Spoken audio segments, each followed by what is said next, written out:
So yeah, I had a really good feeling that the CPU GPU combo would work out really well together, and yeah, I mean, this is trucking through everything I've thrown at it.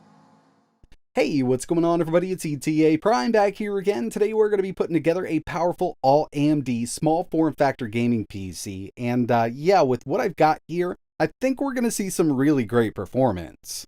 Now when it comes to the GPU, this is one that I personally haven't tested yet, so I definitely wanted to throw it in a build, and I love keeping them small form factor.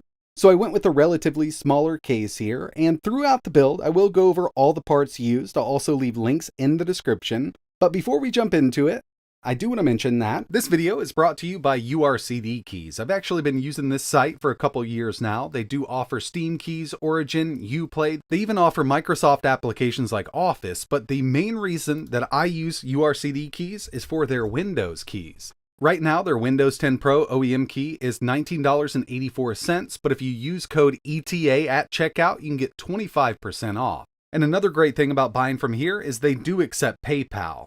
I just did this build here. I need to activate Windows. I'm going to head over to my updates and security. We're going to go to activation. As you can see, I've got Windows 10 Pro, but it's not activated. So I'm going to change product key. I'm going to paste it in here, choose next. Choose activate, and Windows is now activated. We're ready to go. My warning is totally gone, and basically that's it. They'll email your code once your payment is processed, and that's basically it. If you're interested in picking up cheap Windows 10 keys for your new PC builds, I'll leave a link in the description.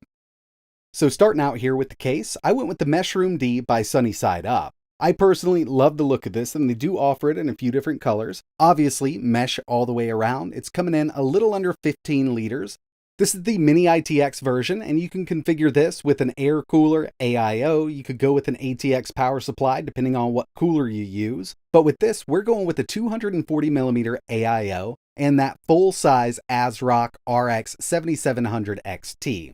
They love putting beefy coolers on, so it is a pretty big card when you compare it to others on the market. But I think with an SFX power supply, we should have plenty of room in here. A lot of the higher-end AM5 mini ITX boards are really expensive, so I've actually been going with B650 versions, and this one here is the MSI Mag B650i Edge Wi-Fi.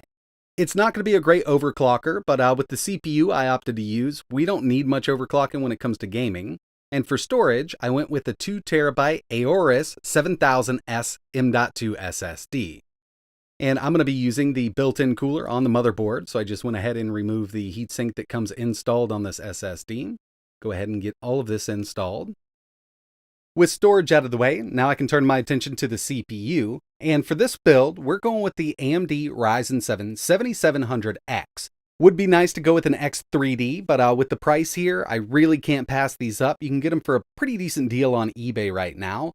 And I have used a couple of these in builds I've done. I really do love the performance. 8 cores, 16 threads. It's based on Zen 4, base clock of 4.5 GHz, and a boost up to 5.4. Personally, with that GPU I opted to use, I think this is more than enough. And across the board here, I mean, we've got that 7700 theme, so I kind of wanted to keep it the same there. We are on the AM5 platform, so we have to utilize DDR5. So I went with 32 gigabytes of Kingston Fury at 6,000 megatransfers per second. Now we've got the motherboard taken care of, storage, RAM, CPU. It's time to put this inside of the case, and so far I'm actually liking the way they've got this case set up.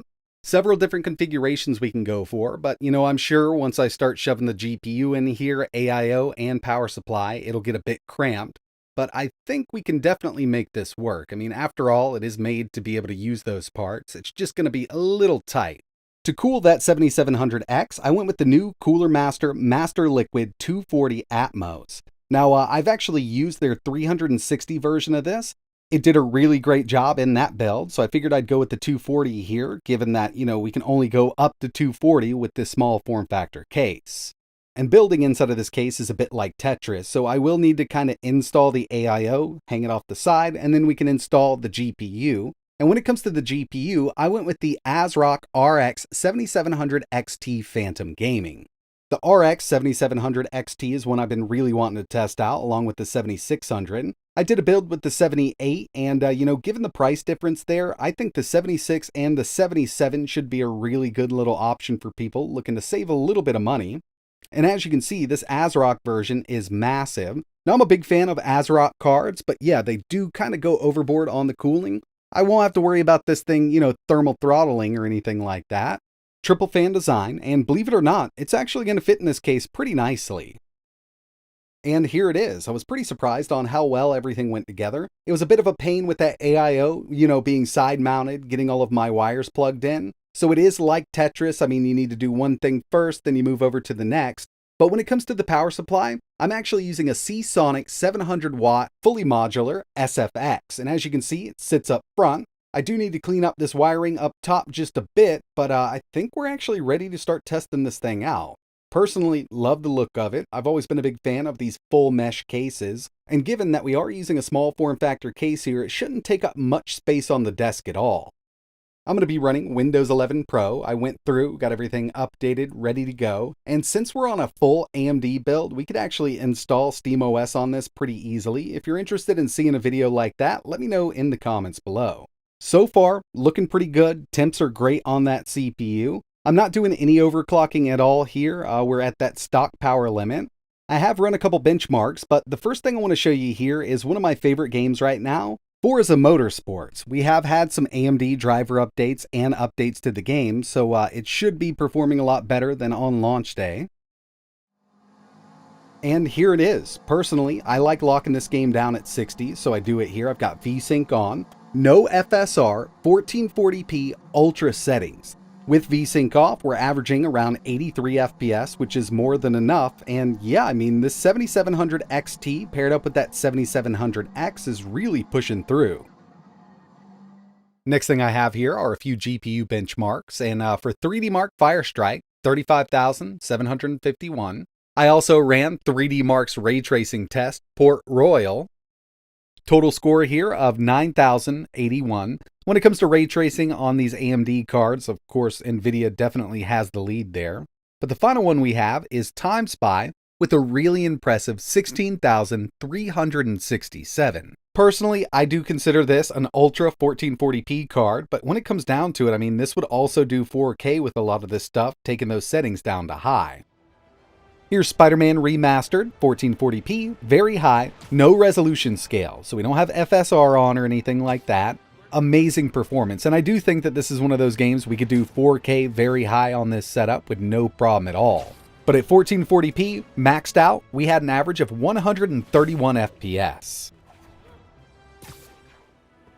Elden Ring is another one that's going to run flawlessly on this setup. We're at 1440p, maxed out from the settings. And I've been keeping an eye on the temperatures here. Not too bad. And this thing isn't getting loud. I didn't do any kind of fan adjustment curve or anything like that. We're just at the stock settings with this cooler, and it's doing a great job.